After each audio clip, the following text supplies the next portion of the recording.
मध्य पूर्व में अमेरिका और ईरान के बीच तनाव एक बार फिर चरम पर पहुंचता दिखाई दे रहा है। हाल ही में अमेरिका ने अपना शक्तिशाली विमान वाहक पोत यूएसएस एब्राहम लिंकन और उससे जुड़ा नौसैनिक बेड़ा मध्य पूर्व क्षेत्र में तैनात किया है।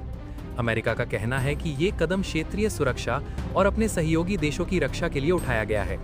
वहीं ईरान ने कड़ा जवाब देते हुए कहा है कि अमेरिकी सैन्य मौजूदगी उसकी रक्षा तैयारियों को कमजोर नहीं कर सकती।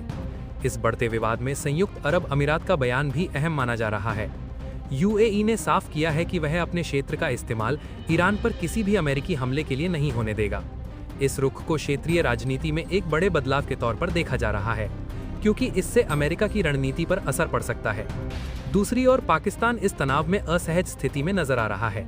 एक तरफ पाकिस्तान पर मुस्लिम देशों का दबाव है, तो दूसरी ओर अमेरिका से मिलने वाली आर्थिक और कूटनीतिक मदद भी अहम है। पाकिस्तान की सरकार और जनता के विचार इस मुद्दे पर बटे हुए दिखाई दे रहे हैं। विश्लेषकों का मानना है कि अमेरिका और ईरान के बीच हालात बेहद नाजुक मोड़ पर हैं। ट्रंप प्रशासन की ओर से सैन्य विकल्पों की खुली चर्चा और लगातार चेतावनियों ने युद्ध की आशंका को और बढ़ा दिया है। वहीं राजनीतिक चर्चाओं में पूर्व अमेरिकी राष्ट्रपति डोनाल्ड ट्रंप और ईरान के सर्वोच्च नेता आयतुल्ला अली खामेनेई के बीच टकराव की तुलना की जा रही है। ईरान के विदेश मंत्री ने स्पष्ट कहा है कि अमेरिका यदि सम्मान और विश्वास के आधार पर बातचीत नहीं करता तो किसी भी तरह की वार्ता संभव नहीं होगी। ईरान ने यह भी आरोप लगाया है कि अमेरिका धमकी की भाषा का इस्तेमाल कर रहा है, जिससे बातचीत के रास्ते बंद हो रहे हैं। इस बीच अमेरिका ने मध्य पूर्व में बड़े पैमाने पर संयुक्त हवाई सैन्य अभ्यास की घोषणा की है, जिसे शक्ति प्रदर्शन के तौर पर देखा जा रहा है। वहीं तुर्की, कतर और ओमान जैसे देश मध्यस्थता की कोशिशों में जुटे हुए हैं और दोनों पक्षों से संयम बरतने की अपील कर रहे हैं। ईरान के भीतर भी हालात तनावपूर्ण बने हुए हैं। देश में जारी विरोध प्रदर्शनों और आर्थिक संकट ने सरकार पर दबाव बढ़ा दिया है।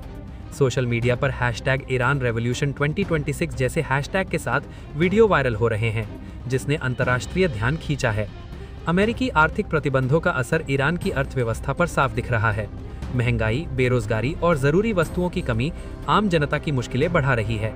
इसका असर वैश्विक तेल बाजार पर भी पड़ा है, जहां कीमतों में उतार चढ़ाव देखा जा रहा है।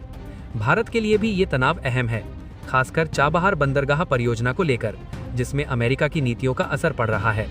फिलहाल हालात ऐसे हैं कि कूटनीति और सैन्य धमकियां साथ साथ चल रही हैं। अंतर्राष्ट्रीय समुदाय को आशंका है कि अगर बातचीत का रास्ता नहीं खुला तो मध्य पूर्व एक बड़े संघर्ष की ओर बढ़ सकता है।